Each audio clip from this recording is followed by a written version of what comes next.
Breakfast இந்த படத்தோட கதை என்னன்னு பார்த்தோம் அப்படின்னா, இந்த ஜெனரேஷன்ல லவ் எப்படி பண்றாங்க, என்ன நடக்குது, எதனால டைவர்ஸ்லாம் அப்ளை பண்றாங்க, தன்னோட ஈகோக்காண்டி பெத்த பிள்ளைங்களை எப்படி குடும்பப்படுத்துறாங்க அப்படிங்கிறத வச்சு இந்த படம் வந்து பண்ணியிருக்காங்க. கவுன்சிலிங் போயிட்டு வாங்க, அங்க அவங்க சைன் பண்ணிட்டாங்க அப்படின்னா நாங்க உங்களுக்கு டைவர்ஸ் கொடுத்துறோம் அப்படின்னு சொல்லி அவங்ககிட்ட அனுப்பி விடுறாங்க. அங்கதான் கஸ்தூரி வராங்க. இவங்க ரெண்டு பேர்த்தையும் சேர்த்து வைக்கணும் அப்படிங்கிறதுக்காண்டி ஒரு லவ் ஸ்டோரி சொல்றாங்க. இந்த படம் வந்து அடுத்த வாரம் ரிலீஸ் ஆக போகுது, கண்டிப்பா போய் நீங்க தியேட்டர்ல பாருங்க அப்படின்னு ஒரு லவ் ஸ்டோரியை சொல்றாங்க. அந்த லவ் ஸ்டோரியை கொஞ்சம் கொஞ்சமா கேட்க கேட்க அந்த பொண்ணுக்கும் பையனுக்கும் ரொம்ப இன்ட்ரெஸ்ட் ஆயிருது. அந்த பையன் யாரு, அந்த பொண்ணு யாரு அப்படிங்கிற விஷயம் கொஞ்சம் வெளியே வருது.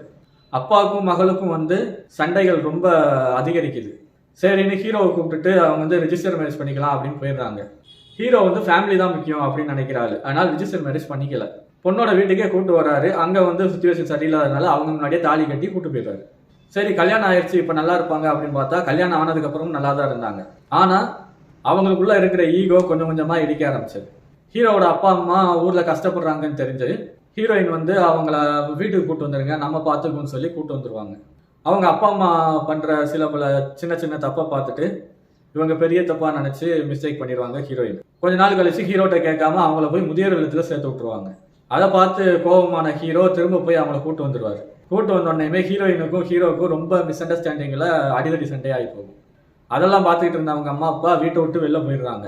போனவங்க என்ன ஆனாங்க அப்படிங்கிறது நீங்க இந்த படத்தை கண்டிப்பா தியேட்டர்ல பார்த்து தான் தெரிஞ்சுக்கணும்.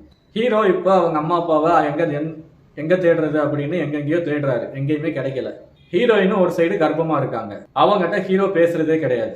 ஹீரோயின் வந்து கர்ப்பமா இருக்கேன், ஆனா என் கூட பாசமா பேச யாருமே இல்லையே அப்படிங்கிற கோபத்துல அவங்க வார்த்தையை விடுறாங்க. ஹீரோ பாஸ்போர்ட் எடுத்து வச்சிருந்த திமிரில் அவர் என்ன பண்றாரு, நான் உன்னை விட்டு போறேன், நீயே பார்த்துக்கோ அப்படின்னு அவர் வேகமா கிளம்புறாரு. அந்த டைம்ல ஹீரோயின் வந்து பாஸ்போர்ட்டை எரிச்சிருக்காங்க. இதை பார்த்த ஹீரோ ரொம்ப கோவப்பட்டு ரெண்டு பேத்துக்குள்ள மறுபடியும் மிகப்பெரிய சண்டையா வந்து வீடே தீப்பிடிச்சு எரிஞ்சிருது. அதுக்கப்புறம் என்னங்க, இவங்களும் டைவர்ஸ் வாங்கி பிரியறதுக்காண்டி தான் அந்த கோர்ட்டுக்கு போறாங்க. ஆனா இவங்க டைவர்ஸ் வாங்கினாங்களா வாங்கலையா, பிரிஞ்சாங்களா சேர்ந்தாங்களா அப்படிங்கிறத அந்த கதையோட கிளைமேக்ஸ்ல அந்த பொண்ணும் பையனும் வந்து கேட்டுக்கிட்டு இருந்த அந்த கதையில ஒரு ட்விஸ்ட் அண்ட் டர்னிங்கா அந்த பொண்ணு வந்து கண்டுபிடிச்சிடுறா ஒரு விஷயத்த.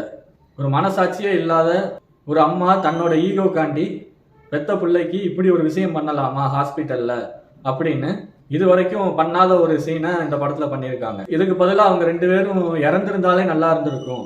ஆனா இவங்க உயிரோட இருந்து இப்படி ஒரு விஷயத்த பண்ணிக்கிட்டு இருக்காங்களே, நடுவுல அந்த சின்ன குழந்தை அதை வச்சுக்கிட்டு அப்படிங்கிற மாதிரி இந்த கதையை கொண்டு போய் கிளைமேக்ஸ்ல எதிர்பாராத மாதிரி ஒரு மிகப்பெரிய திருப்பத்தை, ஒரு கதையை கிளைமேக்ஸ்ல ரொம்ப போல்டா அருமையா சொல்லியிருக்காங்க. இந்த படத்தை பார்த்துருங்க.